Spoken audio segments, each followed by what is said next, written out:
का वार्ड्स 10 भी नहीं जीत सकती है। उनको बस क्या टैलेंट है।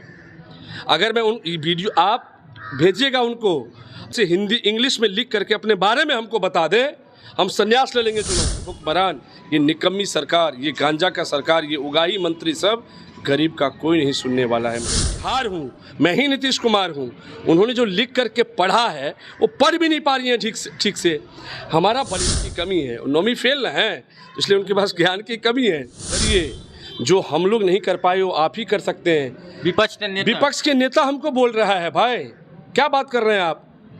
विपक्ष का नेता हमको बोल रहा है कि राघव जी पूरा आशीर्वाद है। कौन है हमारे विपक्ष में बताइए। आरजेडी हुआ, जेडीयू हुआ, ये विपक्ष के नेता हैं। आपको लगता है ये विपक्ष के नेता है? यहाँ पे चले जाइए, 5,000 10,000 से नीचे किसी का केस रजिस्टर्ड नहीं होता है। आज सीओ ऑफिस चले जाइए, कोई अगर दाखिल खारिज करवाना है तो कम से कम आपको 10,000 15,000 20,000 रुपये लगेगा। अगर कोई नेता को बीच में आपने ले लिया तो वही 5,000 से बदला में 25,000। राज तो ही क्यों बाबू बढ़ी थी, जनता वोट देती, किसी और पार्टी होती। ये बात मैं आपसे जवाब चाहता हूँ, ये आप मुझे जवाब दीजिए। जन स्वराज क्यों? हम तो बहुत सारी बात बताते, हालात तो आज के डेट में हो गया है। वो जंगल राज था, ये महाजंगल राज हो। कोई नहीं है, हमारा पक्ष का एक ही नेता है, वो है जनता। जन स्वराज का सरकार बनेगा, शराबबंदी 1 घंटा में खोला जाएगा। अब क्या करेगा? अकेला राघव क्या करेगा? हमारे पास सत्र भी है, हमारे पास योजनाएं भी हैं, हमारे पास बहुत सारा काम है। भाई ये जो टीम है, जो हर गांव में जब 2-2 लोग हमारा रहेगा, वो ना आम जनमानस की बात सुनेगा, एक फिल्टर होकर हमारे पास आएगा, इमीडिएटली उसका काम खत्म हो। घटनाएं होता है, गजहारा में 3 साल की बच्ची के साथ रेप हो गया, 7 साल की बच्ची के साथ रेप हो गया। महिलाएं यहाँ पे सुरक्षित, अरे महिलाएं तो छोड़िए, बच्ची सुरक्षित नहीं है। हम अनपढ़ नहीं है, हम पढ़े लिखे की तरह जवाब देते हैं। समझने की कोशिश करिएगा। एक 25 समस्या आता है, 25 समस्या में 2 ही समस्या होता है जो फिल्टर्ड नहीं होता है, बाकी सारे अनफिल्टर्ड होते हैं। हम नहीं जाएंगे, हम फिर चले जाएंगे। झूठ फूस नहीं बोलने वाले आदमी हैं। 15 साल कांग्रेस में थे मेरे भाई, वहाँ पे संगठन का काम करना जानते हैं, जिम्मेदारी जानते हैं, जनता की जिम्मेदारी क्या है, एक नेता का जिम्मेदारी क्या है आपको। बाबू बढ़ी थे विभिन्न मामला लता हमारा साथ में राघव झा छथि। राघव झा जन स्वराज थे, बाबू बढ़ी दावेदारी तो प्रदेश थे, ताज वाहद थे हो सदस्य छथिन। बार मामला ऑटो चालक सब द्वारा थे, मिट्टी तथा सरकारी जमीन पर तैल दिले तथा ऑटो संते द्वारा ऑटो स्टैंड बना दिले तो निजी व्यक्ति द्वारा जमीन हड़प तो फल थे तुरंत खोल दिले। अपने बाबू बढ़ी से आवे छिए और बाबू बढ़ी सबसे मामला बड़का मामला है ऑटो चालक द्वारा ओतो अपन चंदा तथा मिट्टी तैल दिले, उस जमीन क्यों अवैध व्यक्ति द्वारा हड़प ले दिले। एहन की है ओतर आवाज ते उठेते किसी न हम वहाँ के मिथिला न्यूज़ के सभी दर्शक को मेरा प्रणाम। आपको ढेर सारी शुभकामनाएं, आप खूब तरक्की करें।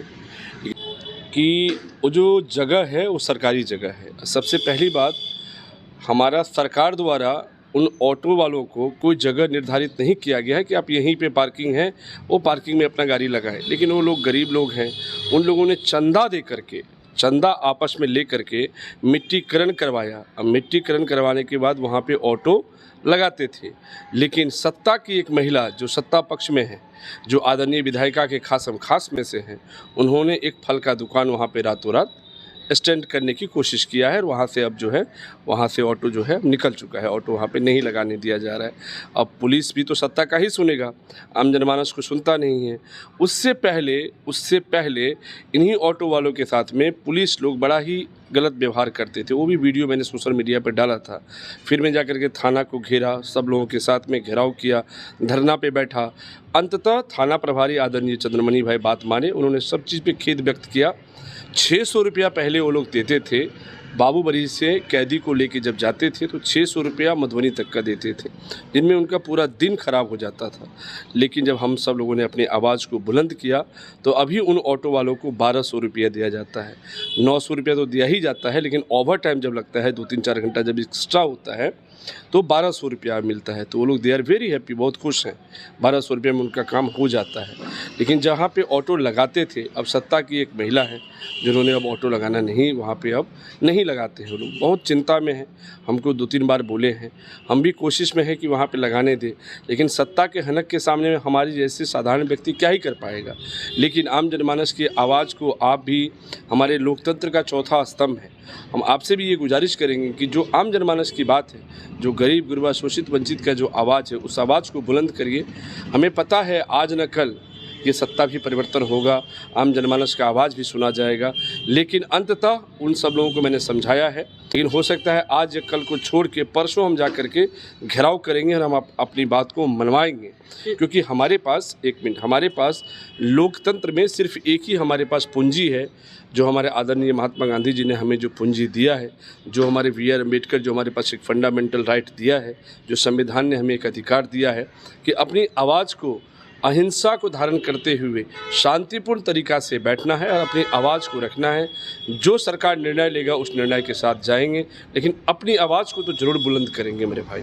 इस बीच में आपका एक वीडियो सोशल मीडिया पे खूब वायरल हुआ था, जहाँ पे कुछ बच्चे पानी में, नदी में डूब रहे थे और वहाँ पे धरना पे आप बैठे नहीं, वहाँ पे वर्तमान विधायक या जो विधायक के दावेदारी करते नहीं वो पहुँचे, तो ही नहीं पहुँचे, सिर्फ राघव झा पहुँचे। वहाँ पे 36 घंटा धरना पे बैठे, उसके बाद वहाँ पे अंचला अधिकारी हो या अन्य व्यक्ति हो आते वो बच्चे तो रेस्क्यू किए हैं। ऐसा है, आपको मैं सही जानकारी देता हूँ। ये घटना है दिन के 12 साढ़े 12 बजे और मेरे पास 2 बजे ये सूचना मिलता है कि खोजपुर नहर के पास एक बलराम भाई करके हैं जिनका देहांत हो गया है नहर में कूदने से। वो नहर में नहा रहे थे, क्योंकि हम लोग भी अपने बचपना में नहाते थे और नहर में नहाने से मतलब हमें लगता है कि इतना जल्दी देहांत नहीं हो जाता है, लेकिन पानी बहुत ज़्यादा था, लगभग 11-12 फीट पानी था, उनका देहांत हो गया। खैर, देहांत होने के बाद क्योंकि वो नेचुरल कॉल है, वो भाई हमारा जींस पहना हुआ था, वो तैर नहीं पाया, जींस भारी न हो जाता है पानी में जाने के बाद, तो तैर नहीं पाया, उनका देहांत हो गया। जैसे मुझे सूचना प्राप्त हुआ, मैं अपने पूरे टीम के साथ वहाँ पहुँचा और हम धरना पे बैठ गए। आपको हम आज बता रहे हैं, जब हम धरना पे बैठे तो सीओ मैडम आई, जो अंचला अधिकारी हैं हमारी, जो प्रखंड की जो सर्किल ऑफिसर हैं, वो आई और उन्होंने ये बोला कि सुसाइड कर लिया होगा। बहुत गलत बात उन्होंने बोला है।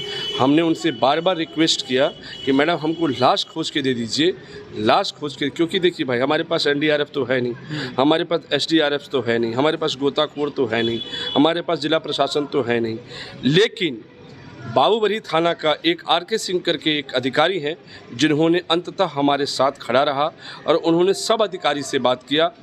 उसके बाद एडीएम साहब आए आदरणीय रजनीश जी, और रजनीश जी हमारे साथ खड़ा होकर के पटना से गोताखोर को मंगवाया, सुपौल से एनडीआरएफ को मंगवाया, एसडीआरएफ को मंगवाया। रात को 1:20 में हमने उस लाश को खोजा। तब तक हम धरना पे ही बैठे थे। अगर हम धरना पे नहीं बैठे रहते मेरे भाई तो लाश नहीं मिलता, वो लाश नहीं मिलता, ठीक है। तो हम धरना पे बैठे रहे, हम अपनी आवाज़ को बुलंद करते रहे, अंततः लाश मिला। लाश मिलने के बाद हम सब लोग गए। हमारे को ये बोला गया था एडीएम साहब ने कि 24 घंटा में अनुमोदन मिलेगा, लेकिन संभवतः अभी तक अनुमोदन नहीं मिला है, क्योंकि ये जालिम हुक्मरान, ये निकम्मी सरकार, ये गांजा का सरकार, ये उगाही मंत्री सब गरीब का कोई नहीं सुनने वाला है मेरे भाई। जी का बेटा जब खो गया था तो 24 से 36 घंटा में खोज के लाया ना। एसपी हाई अलर्ट पे था, खोज के लाया गया। भाई सांसद के बेटा सबको ही आप लोग मदद करिएगा, कि गरीब गुरबा सबको भी मदद करिएगा। सरकार तो सबके लिए है भाई, टैक्स हम देते हैं, हमसे सरकार चलता है, हमसे प्रशासन चलता है, हमसे पूरा सरकार का तंत्र चलता है, और हम लोगों को ही कोई सुनने वाला नहीं है।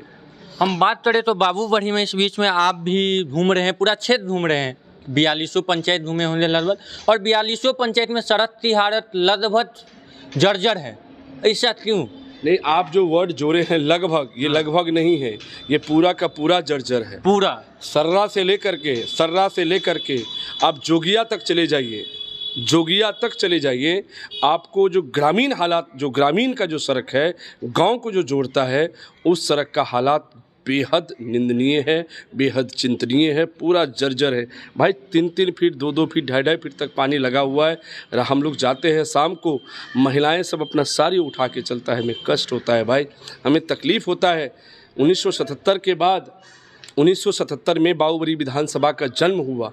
1977 से लेकर के 2025 तक 2 परिवार ने इस विधानसभा पे राज किया, आदरणीय देवनयन बाबू का परिवार और आदरणीय कपिल देव बाबू का परिवार। उन दोनों परिवारों ने हम सब लोगों को हाशिए पे खदेड़ के रख दिया है और कोई विकास का काम नहीं किया है मेरे भाई। रोड तो छोड़ो, रोड तो पहुंच ही जाएंगे। हमारे पास एक फंडामेंटल राइट है कि हमें नल मिलना चाहिए, जल मिलना चाहिए। आज नल जल का आप किसी भी वार्ड में चले जाइए, उसका हालात आपको बंद ही मिलेगा। सरकार तो दावा करती है बिहार में सबसे सफल योजना मेरा तो है तो वो नल जल है। सबसे बड़ा करप्ट योजना है वो, सबसे बड़ा करप्शन का योजना था वो। जिस दिन ये जालिम हुक्मरान यहाँ से सिंहासन खाली करेगा, आपको बताते हैं 72 घंटा के अंदर में कितने लोग जेल में जाएंगे, गिनते रह जाएंगे आप। हम आपको बड़ी जिम्मेदारी से बात बता रहे हैं। सबसे बड़ा करप्शन का ये, आज सीए जी का रिपोर्ट पढ़ लीजिए सर। 70,000 करोड़ का नीतीश जी आज रिपोर्ट सबमिट नहीं कर पाए केंद्रीय अपना सेंट्रल सरकार को कि भाई कि ये पैसा गया कहाँ पे है। 70,000 करोड़, इसमें सब लोग जितने भी उगाही मंत्री हैं सब लिप्त हैं। तो मेरा कहने का मतलब ये था कि आज बाबूबरही में 20 पंचायत है, लदनिया में 15 पंचायत है, खजोली में 7 पंचायत है। भाई एक हॉस्पिटल तक भी नहीं है जहाँ पे अगर कोई एक्सीडेंट हो जाए तो प्राथमिक उपचार हो जाए। हार्ट ट्रांसप्लांट तो दूर की बात, किडनी ट्रांसप्लांट तो दूर की बात, एक आम जो पैर जो टूटता है उसको भी प्राथमिक उपचार नहीं हो पाता है यहाँ पे। तो हमारे यहाँ पे खासकर हमारे बाबूबरही विधानसभा में न नल जल सही से चल रहा है, ख़त्म में हो चुका है, बुरी तरह से ख़त्म हो चुका है। मैं तो आपको कुछ फ़ोटो दिखा सकता हूँ। न स्वास्थ्य की हालात, आप मतलब हालात क्या बताएं, ख़त्म में हो चुका है। यहाँ से अगर कोई बीमार पड़ेगा तो सीधा उसको जाना पड़ेगा दरभंगा या फिर पटना, इससे अलावा कोई ऑप्शन नहीं है। जिला का हालात तो आप देख ही लीजिए, रोड का हालात जाएगा आदमी तो नरक है। मधुबनी जिला की हालात बता रहा हूँ। बाबूबरही का जो मेन बाज़ार का है, जहाँ से कम से कम लाख आदमी का डायरेक्ट रोज़ आना जाना है, डायरेक्ट इनडायरेक्ट रोज़ आना जाना है। पूरा बाबूबरही बाज़ार का हालत ऐसा है कि अगर कोई सीओ ऑफिस जाएगा, कोई थाना ऑफिस जाएगा तो सही समय पर नहीं पहुंच पाएगा। 4-4 फीट 3-3 फीट तक पानी लगा हुआ है। ये सरकार कब सुनेगा? अरे भाई, हमारे पास एक फंडामेंटल राइट है। हमें आप रोड देंगे, हमें आप स्वास्थ्य देंगे, हमें आप शिक्षा देंगे, हमें आप स्वास्थ्य, कहाँ है ये सब सारा चीज़? आप देख लीजिए हालात। आदरणीय विधायिका मोहतरमा जी जो हैं, वो कितना दिन आई हैं क्षेत्र में घूमने के लिए। 4.5 साल वो गायब थी, वो अभी आई हैं हम सबको शक्ल दिखाने के लिए। आम जनमानस से पूछिए, अपनी विधायिका को लोग जानता भी नहीं है मेरे भाई, लोग पहचानता भी नहीं है। और ये मुद्दा तो बहुत दूर की बात है। किसान त्राहिमाम था पानी को लेकर के। अभी इंद्र भगवान ने थोड़ा सा हम लोगों पे आशीर्वाद दिया है तो पानी हो रहा है। किसान का हालात इतना ख़राब था कि मतलब उनके ना धान का रोपनी हो पा रहा है, ना बिया वो लोग बो पा रहे हैं। अभी जा कर के भगवान ने सुना कहा जाए तो इस साल तक जो खरीफ फसल था वो बर्बाद हो गया, संभवतः बर्बादी हो चुका है। सब किसान लोग त्राहिमाम थे, लेकिन हम लोगों ने कुछ संज्ञान लिया और कुछ जगह पे पानी पहुँचाया। लेकिन यहाँ की जो सीईओ मैडम हैं, वो गरीब गुरबा की नहीं सुनती हैं, वो सिर्फ सत्ता की ही सुनती हैं। हम लोगों की कहाँ वो बात सुनती है मेरे भाई। आप भी बाबूबरही में विभिन्न गाँव दौरा करते हैं, वहाँ पे जन समस्या सुनते हैं और कहीं पे जाती थी जब मिलते हैं तो पहला वो व्यक्ति क्या आप तो सवाल करते हैं? पहला सवाल यही करते हैं कि राघव जी, इस पर बदलाव करना है, इस बार बिहार में परिवर्तन लाना है, बिहार को बदलना है। हर घर से एक बाल बच्चा, उनके पिताजी आज दिल्ली, पंजाब, हरियाणा में अपना ज़िंदगी खपाता है 10-15 हज़ार रुपया के लिए। क्या सुनिए मेरी बात को आराम से।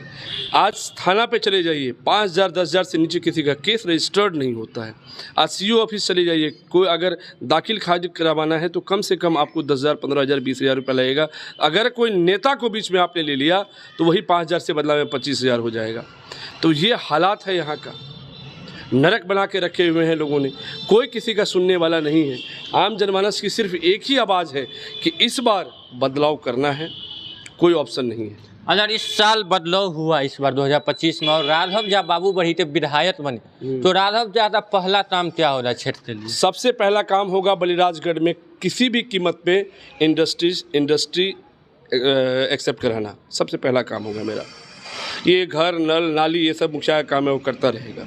हमारा काम है सबसे पहले रोज़गार का सृजन करना। अगर हम रोज़गार दे देंगे तो सब काम अपने आप हो जाएगा। मेन है रोज़गार देना। जेब में पैसा आएगा ना तो सब काम हो जाएगा। आज हर घर में अगर 20-25 हज़ार रुपया महीना आना स्टार्ट हो जाए, ये पूरा विधानसभा खुशहाल हो जाएगा मेरे भाई। सबसे मेन काम है जो हमारा युवा वर्ग है, ये युवा वर्ग सब लोग पलायन कर रहा है। आप देखिए ना, अगर आपको आज दिल्ली जाना है, पंजाब जाना है, आपको कंफर्म टिकट नहीं मिलेगा। RAC मिलेगा 350, RAC मिलेगा 400। कहाँ से ये कंफर्म होगा टिकट? तो सबसे पहला काम है रोजगार का सृजन करना। बलराजगढ़ पे सबसे पहला फोकस है मेरा। दूसरा है अपने बाबूबरही विधानसभा के अंतर्गत तीनों प्रखंड में कम से कम 2 जगह तो बढ़िया विश्व स्तरीय हॉस्पिटल का निर्माण करना है, इसमें कोई सवाल जवाब नहीं है। अगर स्वास्थ्य इंसान का ठीक रहेगा और जेब में पैसा रहेगा, उसकी ज़िंदगी अपने आप नॉर्मल हो जाएगा। क्या भाई जी? बिल्कुल सही। जिसका स्वास्थ्य ठीक रहेगा, उसके बाद हमारा जैसे आदरणीय प्रशांत किशोर जी का सपना है कि इस पंचवर्षीय में हर प्रखंड में एक नेत्रहाट जैसा शिक्षा का संस्थान उत्पन्न कर देना है, नेत्रहाट जैसा शिक्षा का स्तर बढ़ा देना है। तो ये प्रखंड, हर एक प्रखंड स्तर पे, एक प्रखंड पे जैसे प्रशांत जी बताते हैं, हाँ, साल में एक बनेगा, इसमें कोई इफ एंड बट नहीं है। ये रोड बनाना, ये नाली का निर्माण करना, अरे भरे भाई 6-6, 7-7 घंटा लाइट नहीं रहता है। आज से 15-20 दिन पहले हम सब अपने टीम के लोग धरना पे बैठे थे, हम सब लोग धरना पे बैठे थे रात के 12 बजे, और उसके बाद संज्ञान लिया गया, बोला था कि 6 घंटे बाद लाइट आएगा। जब धरना पे बैठे, जब केस फाइल किए तो 30 मिनट्स के अंदर में लाइट आया, और लाइट निरंतर ठीक दे रहा था। फिर से रात से ये नौटंकी करना स्टार्ट कर दिया, पूरे रात लाइट नहीं था। घर के बच्चे रोड पे सोते हैं, बूढ़े बुजुर्ग रोड पे सोते हैं, हमने देखा अपनी आंखों से। हम रात को जब 12 बजे उस दिन निकले थे भाई, रोड पे बच्चे लोग पड़े हुए थे, उनकी माँ लोग ऐसा ऐसा कर रहा है। मेरे भाई, कष्ट होता है, तकलीफ़ होता है। हम नेता को क्यों चुनते हैं कि हमारी आवाज़ को रखेंगे, हमारे लिए विकास का काम करेंगे, हमारी जन समस्या का समाधान करेंगे। हमारी देखिए, आम जनमानस का आशा का किरण जो होता है, लास्ट एक नेता होता है। अगर वही अनसुना कर देगा और वही मौन हो जाएगा, वही निरंकुश हो जाएगा, तो कौन हमारा बात सुनेगा भाई? उसके अलावा हमारे पास ऑप्शन ही क्या है? उसके अलावा हमारे पास कोई ऑप्शन नहीं है। कोई ऑप्शन है? एक नेता के पास जाने के बाद हमारे पास कोई ऑप्शन नहीं है, सारे बैरियर खत्म हो जाते हैं। कुछ व्यक्ति का कहना है कि राघव झा प्रदेश से आए हैं और चुनाव लड़ रहे हैं, चुनाव जीतने बाद फिर प्रदेश नहीं ना चल जाइए? बिल्कुल जाएंगे, क्यों नहीं जाएंगे? क्यों नहीं जाएंगे प्रदेश? यहाँ पर रहकर दलाली करेंगे हम? क्यों नहीं जाएंगे? बिल्कुल जाएंगे। मेरा वहाँ पे काम है, हम बिल्कुल जाएंगे। महीना में 5 दिन के लिए हम जरूर जाएंगे। यहाँ पे 25 डेज रहेंगे, 5 दिन हम जरूर जाएंगे। मेरा वहाँ पे काम है, हम बिल्कुल जाएंगे। हम आलतू फालतू बात नहीं करते हैं, हम जो ओरिजिनल बात है वही करेंगे। हम सबको बोल दें कि हम नहीं जाएंगे, हम फिर चले जाएंगे। झूठ फूस नहीं बोलने वाले आदमी हैं। 15 साल कांग्रेस में थे मेरे भाई, वहाँ पे संगठन का काम करना जानते हैं, जिम्मेदारी जानते हैं, जनता की जिम्मेदारी क्या है, एक नेता का जिम्मेदारी क्या है, आपको बता देते हैं। पूरे विधानसभा में जितना गांव है, हर गांव में 2-2 विधायक होगा। राघव अकेला विधायक नहीं होगा, हर गांव में 2 विधायक होगा। मतलब आपका कहना है कि विधायक राघव झा नहीं, बाबूबरही की जनता रही थी, राघव झा जीत। बिल्कुल सही बात है। हर जगह पे, हर गांव में 2 विधायक होगा। एक मैं अकेला ही विधायक नहीं हूँ, हर गांव में जब 2 विधायक होंगे तभी उस गांव। अरे राघव कितना एक दिन में चला पाएगा भाई? जब सब आदमी राघव बनेगा तभी तो इस बाबूबरही का निर्माण हो पाएगा, बाबूबरही का पुनर्निर्माण हो पाएगा। अकेला राघव क्या करेगा? अकेला राघव क्या करेगा? हमारे पास सत्र भी है, हमारे पास योजनाएं भी हैं, हमारे पास बहुत सारा काम है भाई। ये जो टीम है, जो हर गांव में जब 2-2 लोग हमारा रहेगा, वो ना आम जनमानस की बात सुनेगा, एक फिल्टर होकर हमारे पास आएगा, इमीडिएटली उसका काम खत्म होगा। हम अनपढ़ नहीं हैं, हम पढ़े लिखे की तरह जवाब देते हैं। समझने की कोशिश करिएगा। एक 25 समस्या आता है, 25 समस्या में 2 ही समस्या होता है जो फिल्टर्ड नहीं होता है, बाकी सारे अनफिल्टर्ड होते हैं। सारे अनफिल्टर्ड 75,000 केस पड़ा हुआ है जो सिर्फ और सिर्फ गलत केस हो गया है, गलत केस हुआ है। ST का केस, रेप का केस, अननेसेसरी का केस। अगर थोड़ा सा भी समाज में जगह बनाने की कोशिश किया है तो उस पर एक केस कर दिया है लोगों ने। अगर बाबूबरही विधानसभा में राघव झा दावेदारी करते हैं तो अपना विपक्ष का नेता किसे मानेंगे? हमारा विपक्ष का नेता कोई नहीं है, हमारा पक्ष का एक ही नेता है, वो है जनता। हमारा विपक्ष का कोई नेता नहीं, सब मेरे वोटर हैं यार। क्या बात कर रहे हैं? कोई हमारा विरोध में नहीं है, कोई भी नहीं, कोई विरोध में नहीं है हमारा। अरे भाई, सब हमको आशीर्वाद दे रहे हैं कि राघव जी आप इस बार लड़िए, जो हम लोग नहीं कर पाए वो आप ही कर सकते हैं।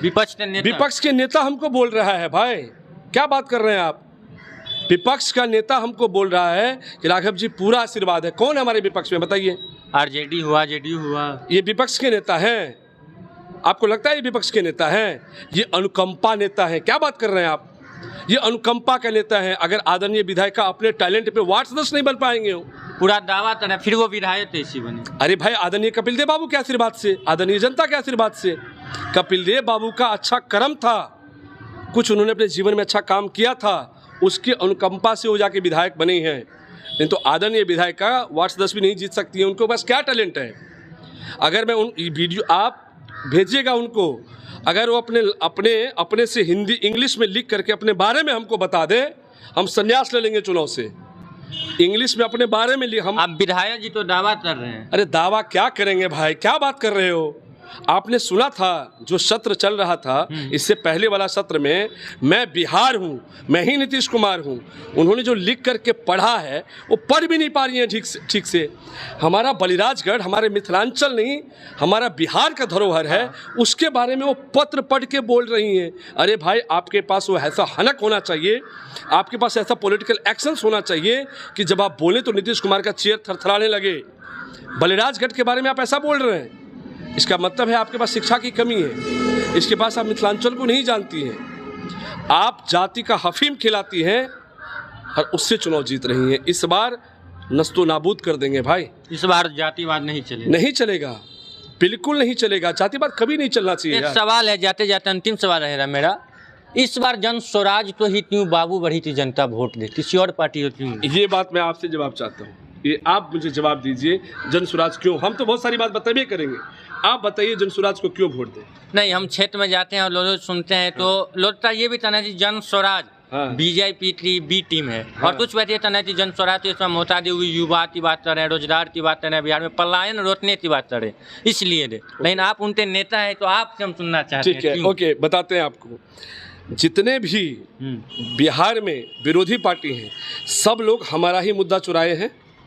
आज आप कांग्रेस को ले लीजिए, प्लान की बात कर रहा है, प्लान की बात कर रहा है।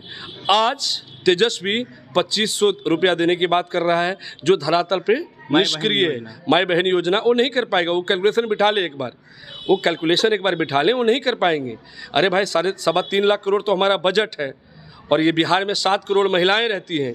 7 करोड़ इंटू 2500 आप कर दीजिए, वैसे 1.5 लाख करोड़ हो गया। 1.5 लाख करोड़ कहाँ से दे देंगे? शिक्षा खत्म हो गया, स्वास्थ्य खत्म हो गया, पुलिस खत्म हो गया, और जो तंत्र हैं वो सब खत्म हो गया। इसीलिए उनके पास ज्ञान की कमी है, नौवीं फेल है, इसलिए उनके पास ज्ञान की कमी है। अगर उनके पास ज्ञान रहता तो कैलकुलेशन बिठाता, R&D करता, रिसर्च एंड डेवलपमेंट करता, तब उनको पता चलता कि निर्णय क्या है। बहरहाल आपने जो मेरे से पूछा है कि जन स्वराज क्यों, जन स्वराज इसलिए क्योंकि वो शिक्षा की बात कर रहा है।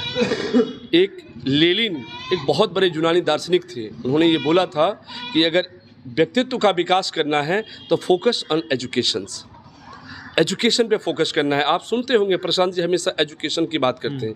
अगर एजुकेशन ले लेगा ना वो, अगर परिवार में 7 आदमी हैं, अगर एक बंदा IAS बन गया तो अगला 7 पीढ़ी तक को कल्याण कर देगा वो। ये बात से तो सब मानते हैं आप। इसीलिए सबसे पहला है एजुकेशन, दूसरा है रोजगार, जो सीमित रोजगार है 15 से 20 हज़ार, जिससे आम जनमानस का एक सफलतापूर्वक जिंदगी व्यतीत हो सकता है, तो वो उस पर फोकस किए हैं, रोजगार पे। तीसरा है हमारा महिलाओं की सशक्तिकरण। हर आदमी सिर्फ यही बोलता है कि महिला महिला महिला, लेकिन महिला के लिए काम कौन कर रहा है? आए दिन रेप की घटनाएं होता है। गजहारा में 3 साल की बच्ची के साथ रेप हो गया, 7 साल की बच्ची के साथ रेप हो गया। महिलाएं यहाँ पे सुरक्षित, अरे महिलाएं तो छोड़िए, बच्ची सुरक्षित नहीं है। तो हमारा प्रशांत जी का कहना ये है कि महिलाओं को 4% के सालाना ब्याज दर पे, नोट की महीनावारी ब्याज दर पे, सालाना ब्याज दर पे आपको एक ऋण मिलेगा, जिससे रोजगार का सृजन होगा, जिससे आपका व्यक्तित्व का विकास होगा। आप अपने परिवार का विकास कर सकते हैं, अपने समाज का विकास कर सकते हैं। महिलाओं के सशक्ति, किसानों को, आप समझिए इस बात को, किसानों को फ्री में, जो सबसे बड़ा मुद्दा है कि आज के डेट में उनको मजदूर नहीं मिलता है, मनरेगा से उनको मुफ्त में मजदूर मिलेगा।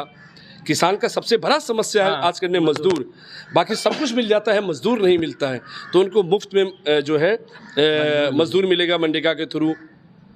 तो इन सारी मुद्दाओं को लेते हुए जन स्वराज को सब लोग सपोर्ट कर रहे हैं। अरे भाई, बस में बच्चे सब भर भर के जाते हैं, 15 साल 18 साल 20 साल के बच्चे सब बस में भर भर के जाते हैं। उनकी ज़िंदगी देख लोगे तो भाई रोना आ जाएगा। बिहार में जितना आंकड़े पे गरीबी नहीं है, उतना हकीकत में गरीबी है। रूह कांप जाता है लोगों की जब ज़िंदगी देखता हूँ भाई। एक घर में 6-6 बच्चे, 5-5 बच्चे, 7-7 लोग रहते हैं यार। रूह कांप जाता है, उनको ढंग को प्रोटीन नहीं मिल पाता, उनको ढंग का भोजन नहीं मिल पा रहा है भाई। कष्ट होता है ये सब देख करके। तो इसीलिए हर आदमी इस बार जन स्वराज को सपोर्ट कर रहा है, जन स्वराज को एक्सेप्ट कर रहा है, जन स्वराज को आशीर्वाद दे रहा है। देखिए बॉस, न नीतीश जी बहुत अच्छा काम किए हैं 2005 टू 2010, इसमें कोई दोहराई नहीं है, कोई दोहराई नहीं है। लालू जी बहुत बढ़िया काम किए हैं, शोषित वंचित का आवाज़ बने हैं। वो पुरोधा थे शोषित वंचित का, उन्होंने शिक्षा किसी को नहीं दिया। लालू जी के समय में जो जंगल राज, जो हमारा जो क्या नाम है, जो सब लोग बोलते हैं कि जंगल राज था, हमारा कोर्ट ने जब बोला कि ये जंगल राज है, ये जंगल राज था, सत्य बात यही है कि उनके समय से ख़राब हालात तो आज के डेट में हो गया है। वो जंगल राज था, ये महाजंगल राज हो गया है। तो इन सब मुद्दा को लेकर के आम जनमानस की आवाज़ हो चुका है कि भैया इस बार तो जन स्वराज के पास में प्रशांत किशोर है मेरे भाई, हिंदुस्तान का सबसे वेल एजुकेटेड पॉलिटिकल आदमी है वो। जन स्वराज का मतलब सीएम चेहरा कौन? प्रशांत किशोर नहीं, देखिए सीएम तो होगा हमारे आपके बीच का ही कोई, ये बात समझ लीजिए, ये पार्टी का निर्णय करेगा बाद में, लेकिन हमारे आपका बीच का ही होगा जो जिसके पास वो काबिलियत होगा, जिसके पास वो पॉलिटिकल एक्शन होगा, जिसके पास वो पॉलिटिकल क्रेडिबिलिटी होगा, जो समाज की समरसता को बेहतरीन रूप से हर समुदाय धर्म लिंग के लोगों को लेकर के उनके उत्थान के लिए जो लेकर के आगे जाएगा वही सीएम बनेगा। हमारे आपका बीच का ही कोई सीएम बनेगा। प्रशांत जी सीएम मटेरियल नहीं है, समझिए इस बात को। प्रशांत जी सुनिए, प्रशांत जी का इतना छोटा सपना नहीं है, प्रशांत जी का इतना छोटा सपना नहीं है। प्रशांत जी का सपना है बिहार का हर वर्ग, बिहार का हर युवा सीएम बने, बिहार का हर आदमी सीएम बने, ये उनका सपना है मेरे भाई। एक अंतिम सवाल है, बिहार की रेवेन्यू की बात है, सबसे बड़ी रेवेन्यू देने वाले शराब था बिहार में, और शराबबंदी है माना जाए तो। प्रशांत किशोर आएंगे तो शराबबंदी हटेगा या बंद रहेगा? अभी आपने जो क्वेश्चन किया है आपके सवाल में ही जवाब है। आपने बोला माना है कि मतलब बंद नहीं है। ये बात तो सब समझ रहे हैं, ये बात तो सब समझ रहे हैं। आपने खुद ही बोला है कि माना कि बंद है, मतलब बंद नहीं है। बंद तो नहीं है, नाम से लिए बंद है। हाँ, खुद ही मानते हैं ना। अब जब आप खुद मानते हैं तो सवाल में खुद जवाब है। तो मेरे भाई, हिंदुस्तान में जब आदरणीय महात्मा गांधी जी ने ये बोला था, उनका सपना था कि हिंदुस्तान में शराब ना पिए, उनका सपना था। लेकिन लिख करके नहीं गए थे कि शराब ना पिए, शराब हानिकारक है। ये तो सही बात है, शराब हानिकारक है, पीना बिल्कुल हानिकारक है, नहीं पीना चाहिए, किसी को नहीं पीना चाहिए, किसी को नहीं पीना चाहिए। लेकिन सरकार का उत्थान कैसे होगा, सरकार का रेवेन्यू कैसे जनरेट होगा, सरकार शिक्षा पे कैसे काम करेगा, रोजगार पे कैसे काम करेगा। इसीलिए आदरणीय प्रशांत जी का सपना ये है कि दारू पीजिए आप, लेकिन लिमिट पे पीजिए, कोई स्ट्रेस नहीं है। सब पीता है यार, कौन नहीं पीता है? मतलब जी, मैं आपको बताऊं, बिहार सरकार का 20 से ऊपर मिनिस्टर को जानता हूं जो सिर्फ और सिर्फ दारू पीने के लिए दिल्ली जाता है। हम आपको बता रहे हैं भाई, सिर्फ दारू पीने दिल्ली जाता है। बिहार में नहीं मिलता है? बिहार में नहीं, अरे बिहार में नहीं मिलता है, वो लोग जो पीते हैं वो नहीं मिलता है। यहाँ पे मिलता है पाउच, जिससे मर के छपरा में 120 लोग मर गए। इसीलिए मेरा कहना ये है कि जिस दिन जन स्वराज का सरकार बनेगा, शराबबंदी 1 घंटा में खोला जाएगा। अरे भाई, शराब बंद नहीं है, ये नकली कानून बना के रखा हुआ है, ये उगाही कर रहा है। आपको शायद पता नहीं होगा, दिल्ली में सरकार था, 3 महीना के लिए दारू बंद किया गया था। 3 महीना में 1600 करोड़ रुपया कमाया गया था। यहाँ से बेटी में बंद होकर के एक अन्य मार्ग पहुँचता है मेरे भाई, ऊपर से लेकर के नीचे तक, नीचे से लेकर ऊपर तक सब लिप्त है इस भ्रष्टाचार में। सब कैश में डील होता है, ब्लैक मनी, सब ब्लैक मनी इन्वॉल्व है। करोड़ों का इनकम। आज आप समझिए, पहले 1-2 माफिया हुआ करता, आज के डेट में हर गांव में एक माफिया हो चुका है। हर गांव में एक माफिया हो चुका है। आज बच्चे सबकी हालात देखता हूँ, टॉरेक्स पी रहा है, गांजा पी रहा है, पता नहीं कहाँ से क्या क्या नशा कर रहा है लोग। इसीलिए भाई दारू पीजिए, अच्छी दारू भी तो मिलता है। दारू पीना गुनाह नहीं है, कोई गुनाह नहीं है बॉस, मैं नहीं मानता हूँ इसको गुनाह है, लेकिन दारू क्वालिटी वाला होना चाहिए। नकली दारू सब पी रहे हैं लोग यहाँ पे, तो इसलिए दारू का हम लोग तो खोलेंगे भाई, इसमें कोई सवाल जवाब नहीं है। जी बहुत बहुत धन्यवाद। धन्यवाद आपका। तो ना बता दी, हमारा साथ में राघव झा जी छला थे, बाबू बढ़ी थे, विधायक प्रत्याशी थे, 034 थे। 32 तुम्हारे सरकार बनेला थी, वो अपन सरकार बिहार में बना सकै छै। वीडियो तो यहाँ सबसे बढ़िया लगे, शेयर करब, एनाहिते मिलब दोसर वीडियो के साथ। धन्यवाद।